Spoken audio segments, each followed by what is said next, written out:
Some mornings, Marcus doesn't know exactly where he's going. He just loads up the truck, shovels, clippers, weed pullers, a few pairs of gloves, and he drives. That's how Orbit Landscaping works. Not every job is scheduled. Not every job is paid. Sometimes, the most important work of the day is the kind you stumble into, the kind that finds you before you find it. Marcus has been doing this long enough to know that feeling when something pulls him down a certain street, toward a certain house, and something quiet inside him says, "Stop here." This was one of those mornings. He was moving slow through the older part of town, one of those neighborhoods where the oak trees have been around longer than anyone can remember, where the houses sit close to the road and the American flags hang from front porches. The kind of street where you can feel the history just driving through it. And that's when he saw it. A small white house, maybe 800 square feet, sitting behind what had become a wall of weeds. Not the kind of weeds that show up after a missed weekend. The kind that take months to grow unchecked. Tall, woody, tangled things choking out what looked like it used to be a real garden. Rose bushes barely visible underneath, flower beds swallowed whole, a footpath to the front door that had almost completely disappeared. The grass along the edges had gone to seed. The whole yard looked exhausted. Marcus pulled over. He knocked gently, and after a moment the door opened.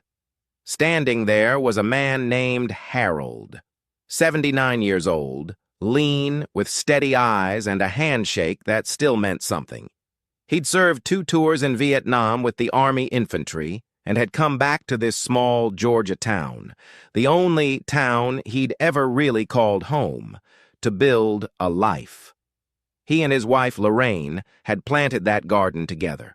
Every rose bush, every patch of black-eyed Susans, every border stone placed by hand over 30 years of marriage. Lorraine passed 2 winters ago. Harold had been trying to keep up with it, he said. He really had.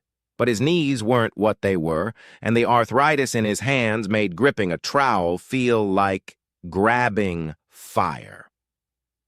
His fixed income covered his bills, his medications, not much else. He apologized for how the yard looked. He said it like it embarrassed him, and that right there, that apology, that hit Marcus somewhere deep. Marcus told Harold to go inside and sit down. Told him not to worry about a thing. Harold looked at him for a long moment, like he was trying to figure out if this was real. Then he nodded once, slowly, and went inside. Marcus stood in that yard for a quiet second before he reached for his gloves. You could see it on his face, not pity, something closer to reverence. This man had given everything. The least the world could do was give him his garden back. The work took most of the day. Marcus started at the perimeter, pulling the tall weeds by the root, the kind that resist, that fight back, working his way methodically toward the house. Beneath the overgrowth, the garden revealed itself like something waking up. 4 rose bushes, still alive, still determined, now finally able to breathe. He cleared the flower beds with careful hands, cutting away dead material, but preserving every living thing underneath.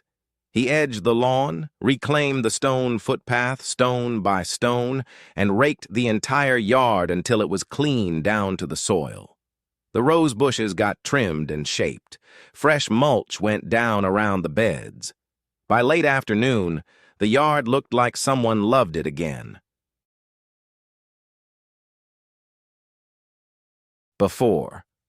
A tangle of weeds chest-high in places, a garden buried and forgotten, a footpath that had vanished beneath years of neglect. After. An open, breathing yard, the roses standing proud, the beds clean and dark with fresh mulch, the path to Harold's door clear and welcoming. The same house, a completely different feeling. When Harold stepped outside, he stopped at the edge of the porch and didn't say anything for a while. He just looked. Then he looked at Marcus, and his voice came out low and a little uneven, and he said, She would have loved this. That was enough. That was everything. Marcus shook his hand, packed up his truck, and drove away, on to wherever the next morning would take him. If this story meant something to you, stick around. There are more out there just like it.